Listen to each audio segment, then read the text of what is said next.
Hi, everybody. I wanted to take a few minutes and just introduce this next activity. It's about developing an implementation plan, and it builds off of our communication logs and personal learning networks. So I should add, it's also sort of the last activity that's sort of individually done, and pretty soon we'll break into groups and start working together a little bit more than we have been so far. All right, so if we just start by going to our Google Classroom and clicking on the class notes document and opening up that notes document again is kind of the hub of current information in the class. Um, and it's listed chronologically with the most recent stuff at the top.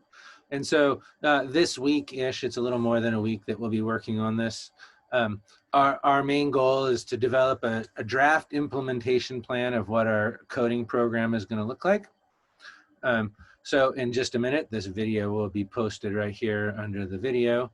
And then there's the activity that you need to do for the week.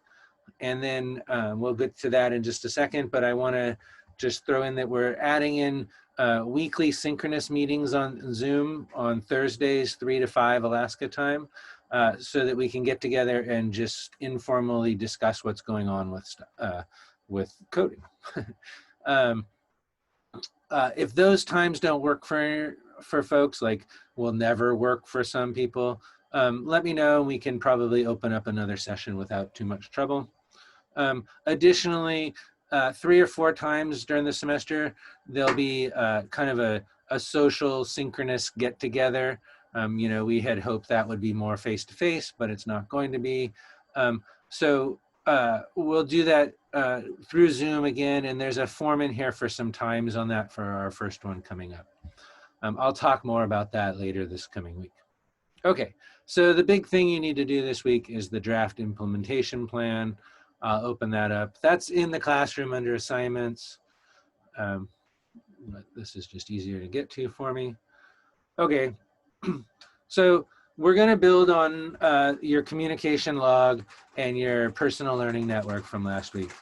And it's clearly fall time out. The leaves are falling on my roof. And so if you combine those two things, your log of what you actually do with your network of how you think about your communication or your learning, you get a really good idea of what your norms are as a communicator, a learner, or an educator. Okay. And so this week we're going to think a little bit more about what your students' norms are and where they overlap with yours, where there's differences, and how that's going to impact implementing the coding program. Okay, so in the activity, it kind of walks you through all this. It's a lot of self-reflection kind of work at this point. So basically all you do is go through and fill in wherever it's red, put in your situation. It starts out by kind of defining the hard boundaries. Those are things that like the school sets up for you, or, you know, it's like the institutional structure that you have no real say in, that you just have to work within. The second thing is more soft boundaries, and this is more like the learning environment or the sociocultural context in which you're trying to implement this coding program. So it just walks you through that, and this is also where you're going to think about and actually create sort of your perception of what your students' communication log might look like through the day and what their learning network might look like. That might be a little bit that's probably the most time-consuming part of this little section of the activity. So just kind of a heads up on that, but it doesn't have to be too big of a deal. And if you really want, later on, you could actually have your students do the same activity that you just did. And so you'd find out, like I'm finding out right now.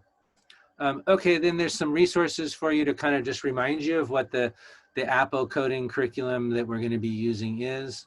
And we'll be delving into that here in the next 2 weeks or so, after we finish this part. And so it's just there to kind of remind you. So take a look at it and just get a review of it. You don't have to go too deep into it, because like I said, we're going to go into it in depth in the next couple of weeks. Well, starting in the next couple of weeks. And then there's sort of a narrative description of what you want your coding classroom to look like. And then it quickly moves into identifying the needs you have to get to that classroom. And particularly, I'm focused on you identifying what's going to be successful at the end of the spring semester. How are you going to know if this worked or didn't work for you? Okay. Then there's a little section on identifying some of your concerns or the challenges that you think in getting to that ideal classroom that you're going to have as a teacher or as the educator. And then the same thing for what you think your students are going to have within that classroom. And remember, this is all going back to meeting those ideal indicators of success that you identified.